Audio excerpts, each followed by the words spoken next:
Hello students, in previous class we are discussed about the conductor types and conductor materials. So in this lecture we are going to discuss about calculation of resistance in a transmission lines for a solid conductors. So the outcomes of this lecture will be to understand the resistance concept in a transmission line, and next one is we have to calculate the resistance of a solid conductors and how the resistance will affect with respect to several factors. So these are the outcomes we are going to discuss in this lecture. So coming to transmission line parameters. So we are going to discuss about the transmission line parameters. So as we discussed in the previous lecture, the transmission line consists of so many conductors which are having a proper size, which are suitably spaced at different dimensions, and which are insulated from a transmission line towers as well as the transmission line poles. Okay. So in this lecture, how the transmission line will be, each transmission line can be equivalently represented by a electrical equivalent circuit. So this is the representation of transmission line parameter representation of individual cases. So I have to focus with first one.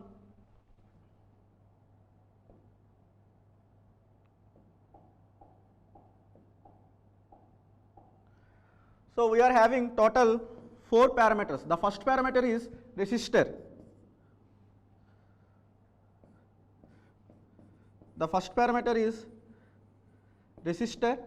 So as you know that each conductor will having a different type of resistor which will be mainly depend upon its transmission line material as well as the transmission line conductor properties.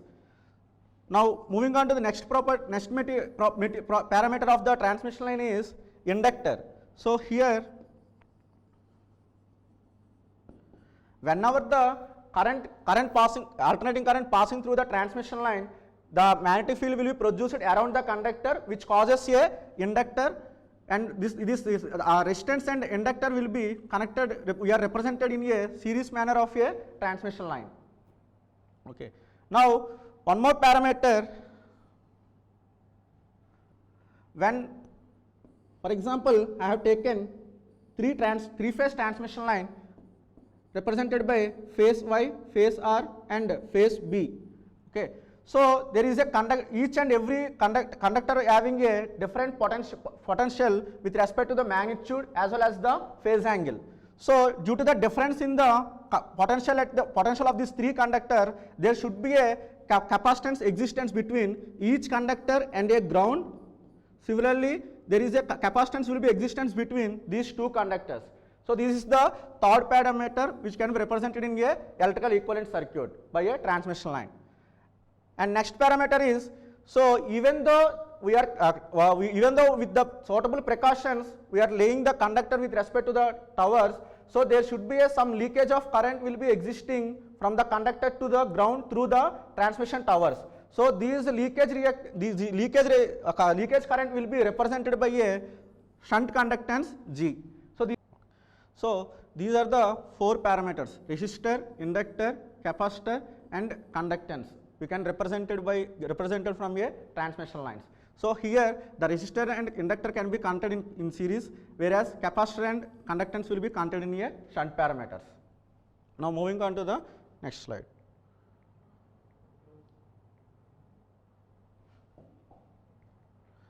So now moving to the actual topic, calculation of resistance for a solid conductors. So even though the resistance existing in the transmission line which we are discussing now, which is connected in series with the inductance, the resistance offered by the inductance will be very high when compared to the actual resistance of the transmission line. So it plays, but even though the resistance plays a major role in case of performance of a transmission line. That means for calculating of performance of a transmission line, that is nothing but efficiency of a transmission line as well as to meet the voltage regulation as we discussed in the previous lecture. So we need to calculate the resistance, inductance, capacitance of a transmission lines. So in this class, so we are going to find out the resistance. So here the resistance will be calculated. The resistance of a solid conductor can be calculated in 2 manners. The first one is by AC resistance, and second one will be DC resistance. Now we have to calculate the first parameter AC. How can you calculate the AC resistance?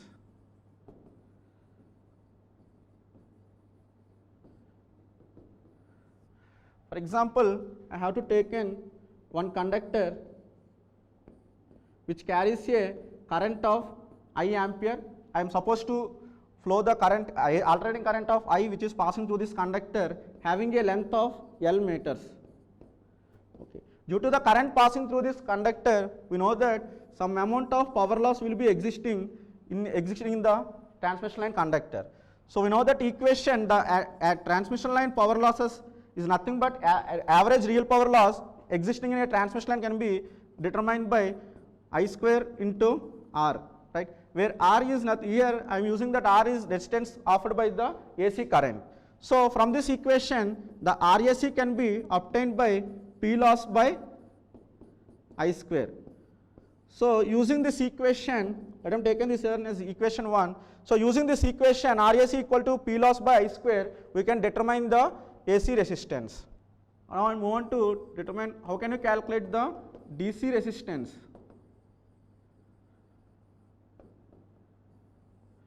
Okay.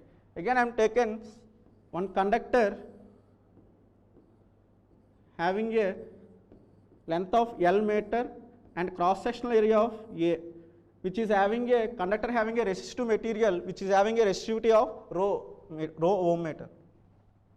So as you know that in basics of physics, we have the relation between the resistance in terms of the transmission parameters. We have the R is equal to rho L by A, where rho is the resistivity of the conductor material and where L is the length of the conductor and A is the cross sectional area. So this is the formula we have to determine for the DC resistance. That will be taken as the equation number 2. So in this equation, we can easily observe that here RDC is directly proportional to length of the transmission line. So as the length of the transmission line increases, that indicates the resistance of your transmission line is also increases. And one more parameter depend upon the resistance. So here the cross sectional area is inversely proportional. As the area will be increases, that indicates that resistance of the transmission line will be increases. That indicates that the resistance is inversely proportional to the cross sectional area of the conductor. Okay. Now this is the general case, but in some cases, that is the resistance is proportional to the length of the transmission line and resistance is inversely proportional to the cross sectional area of the transmission line. So these are the some basic equation how the resistance will affecting the how the length and cross sectional area of the transmission line will affect the resistance of the transmission line. These are the normal basics, but there is some other thing we have.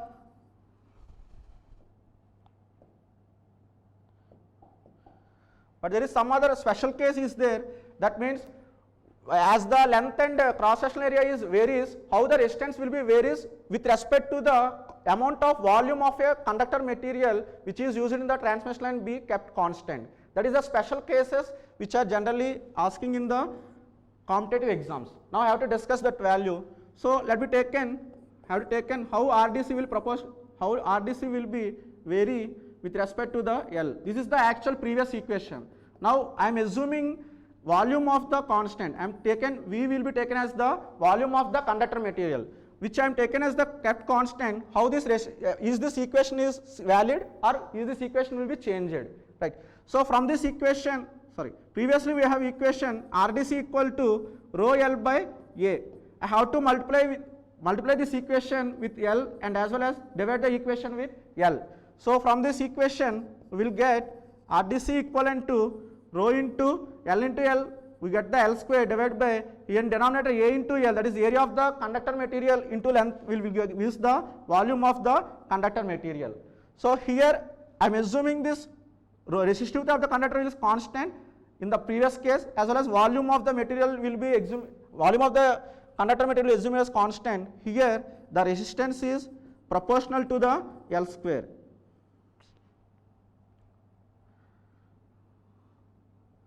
here the resistance is proportional to the L square.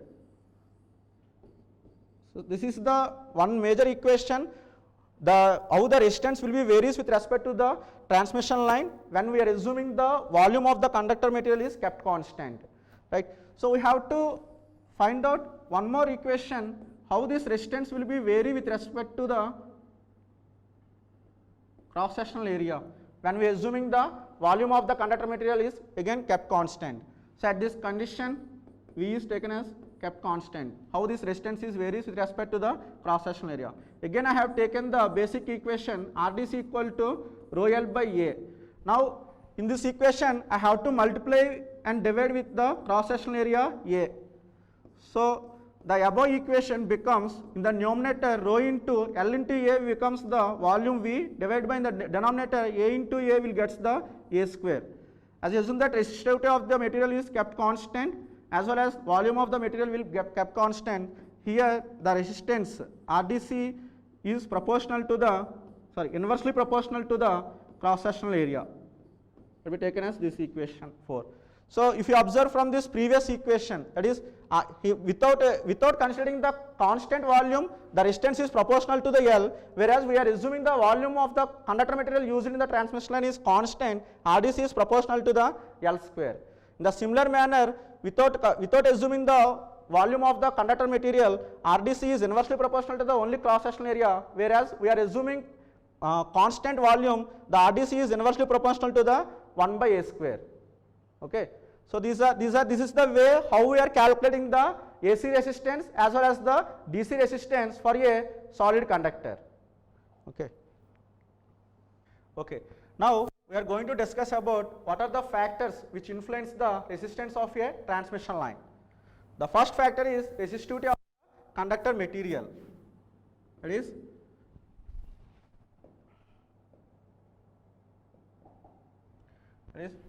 rho. So as we discussed earlier, the resistance is equivalent to rho L by A. So from this equation, as resistivity will be increases, the resistance also increases. That indicates that resistance is proportional to the resistivity of the conductor material.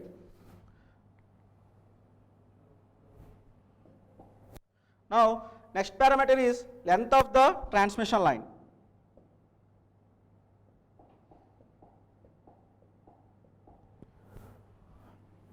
So here again we know that R is equal to rho L by A. In this case also, as length of the transmission line increases, so the denominator factor will also increases, that indicates that resistance is increases. That means that resistance is again directly proportional to the L. The next parameter is conductor size. So again we know that R is equivalent to rho L by A. So here in this case, as cross sectional area of the conductor is increases, so the denominator factor increases, which influence the resistance value will be decreases. That indicates that as the resistance is inversely proportional to the conductor size. The next parameter is current magnitude. So as we discussed in the previous slide, we have the resistance is equivalent to P loss by I square equation. This is the basic equation of a transmission line. So here I am taken about the current magnitude. As the current magnitude increases, the denominator factor is also increases. P loss by I square.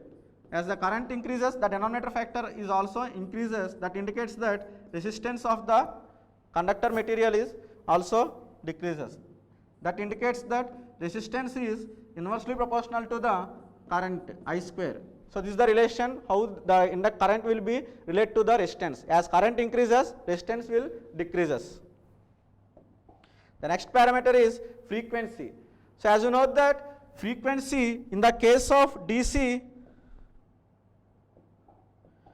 In the case of DC, that is a zero frequency, but in the case of AC, we can use the 25 Hz or 50 Hz or 60 Hz. Generally in India, we are using a 50 Hz. As the frequency increases, in the case of DC, there is a uniform current distribution across the cross-sectional area of the conductor. But in the case of AC, as the frequency increases, the current distribution across the cross-sectional area of the conductor will varies. That is, the cross-sectional area, effective area will be decreases. So as the effective area will be decreases, the power loss in the transmission line will increases. So as frequency increases, this indicates the power loss existing in a transmission line is increases. As transmission line power losses increases, the resistance of a transmission line is increases. Therefore, the resistance is directly proportional to the frequency. So as frequency increases, that indicates that resistance of the transmission line also increases. The next parameter is spiraling of the conductors. As we discussed in the previous lecture, stranded conductor is one type of the conductor which are used in a transmission system. That means stranded conductor consisting of more number of substrands or more number of subconductors. It is not made up of a one conductor. So each and every conductor. So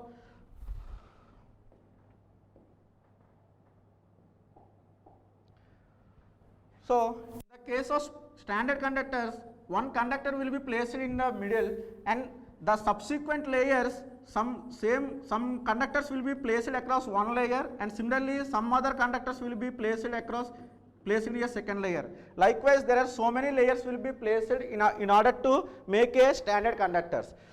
Okay, but in the standard conductors, to make these subconductors to make together, the alternate layers will be twisted together. So when the twisted together, the conductors of the standard conductors twisted together, what will happen is length of the conductor will be increases slightly by about 1 or 2%. So when the length of the transmission line is increases, the resistance is also increases by about 1 or 2%. That indicates when spiraling of conductors will happen in the transmission system, the resistance of the transmission line will be increased about 1 to 2%. The next parameter which affects the resistance is temperature. Okay. So as you know that the temperature is directly proportional to the, as you know that when we are changing the temperature, the resistance will directly changes, right? We have some basic equation. The resistance is directly proportional to the temperature. Now we have to discuss about this concept. What is the variation of resistance with respect to the temperature? With small changes in temperature, the resistance of a transmission line conductor can be represented by a RT equivalent to R naught into 1 plus alpha T.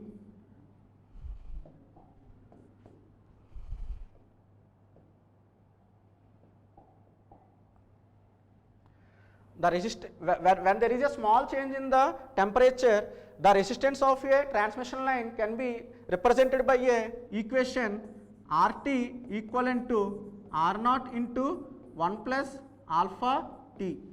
Okay, that will be taken as equation number 5. So this is the where here the R naught will be indicated. R naught represents the resistance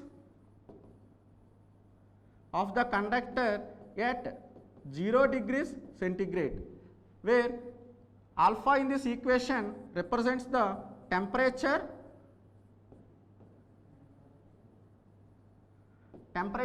coefficient,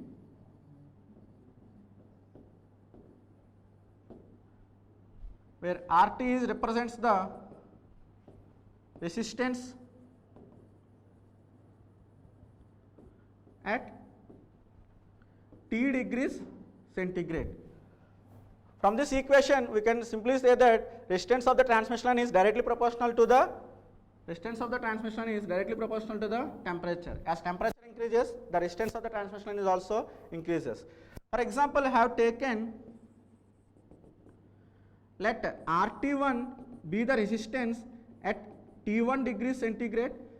So from this expression, the RT1 can be represented as RT1 equivalent to R0 into 1 plus alpha T1. Similarly, there is a similarly I have to assume RT to be the resistance of a transmission line at T2 degrees centigrade. So if you substitute these values in this equation 5, we can represent RT2 equivalent to R0 into 1 plus alpha T2. Okay. So from these two equations, I can write that RT2 by RT1 equivalent to R0 into 1 plus alpha T2 by R0 into 1 plus alpha T1. So here R0 gets cancelled each other. So finally RT2 by RT1 equivalent to 1 plus alpha T2 by 1 plus alpha T1. I have taken this expression as equation number 6. So this is by using this equation we can determine the resistance of a transmission line at one temperature when we know the resistance of a transmission line at another temperature. Okay. Again I am repeating, the resistance can be varies with respect to the temperature. RT equal to R0 by the equation RT equal to R0 into 1 plus alpha T.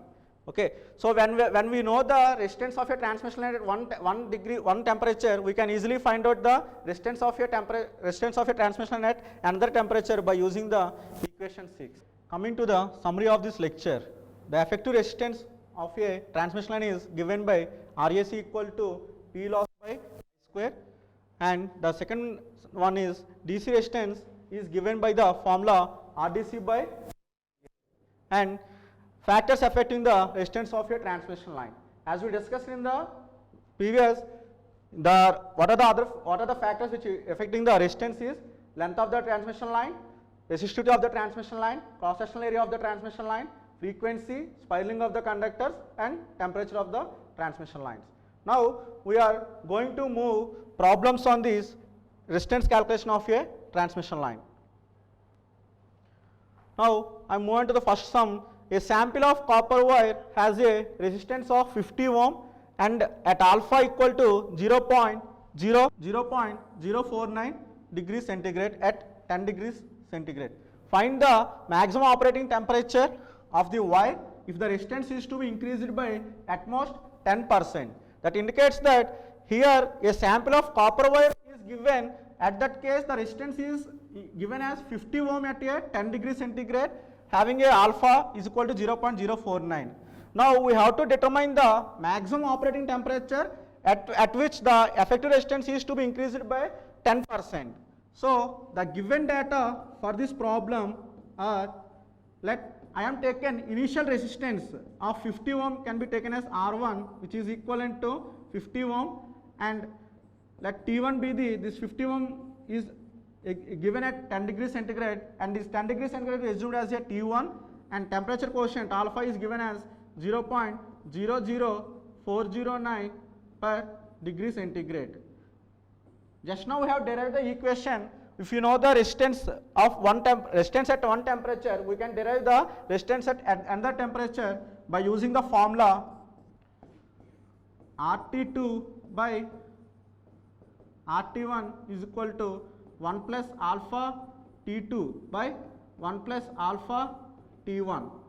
Now I have to substitute the values of RT2. Now the new resistance RT2 can be taken as 10%, that is 1.1 times the RT1 divided by RT1, which is equivalent to 1 plus alpha T2 divided by 1 plus alpha T1, that is T1 is nothing but 10 degrees centigrade. So we have to calculate this T2.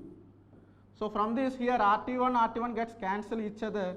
So from that 1.1, which is equivalent to 1 plus alpha T2 by 1 plus alpha value is given as 0.00409. 0.00409 into 10 degrees centigrade. So we will get 1.1 1.1 equivalent to 1 plus alpha T2 by 1 plus product of this value will gives the 0.0409, which is equivalent to 1 plus alpha T2 by 1.00409. So if you cross multiply this equation, we will get 1 plus alpha T2, which is equivalent to, I have to cross multiply 1.1 into 1.0049 will get the 1.14499. Okay, so from that we can obtain alpha T2. I have to move this 1 to the RHS side, we'll get the 1.1499 minus 1, which gives 0.14499, here 4 alpha T2. Okay, from that we can find out T2 equivalent to 0.14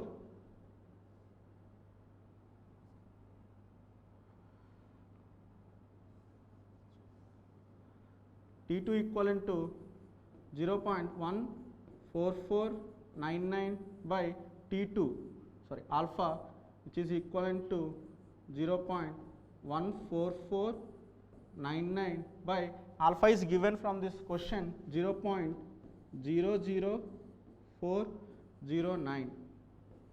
This is T2.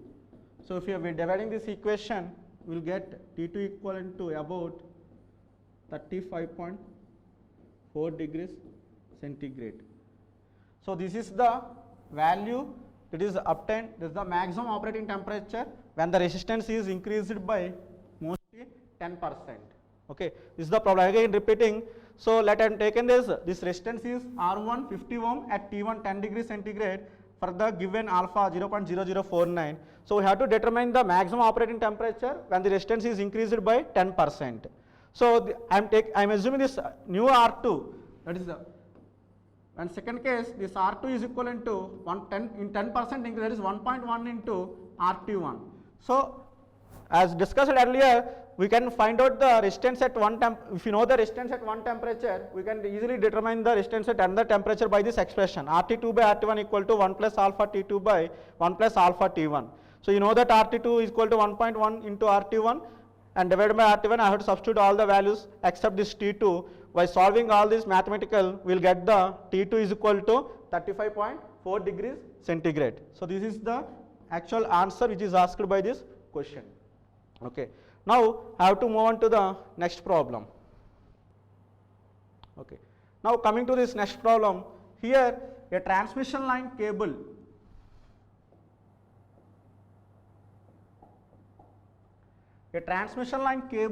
consists of 19 strands of identical conductors, okay, and each having 1.5 mm diameter. So here the case, all these 19 strands for a standard conductor. So initially there in the center there is one conductor. Around this center conductor there are 6 conductors, around 6 conductors which is placed around this first conductor to form a first layer.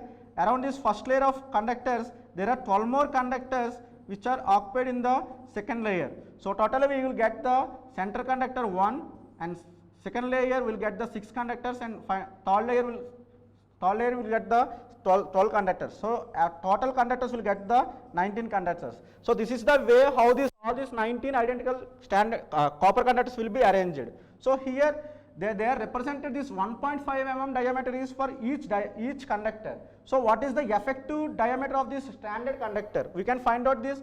If you saw this diagram, so there is a 1, 2, 3, 4, 5. So total 5 in any horizontal direction.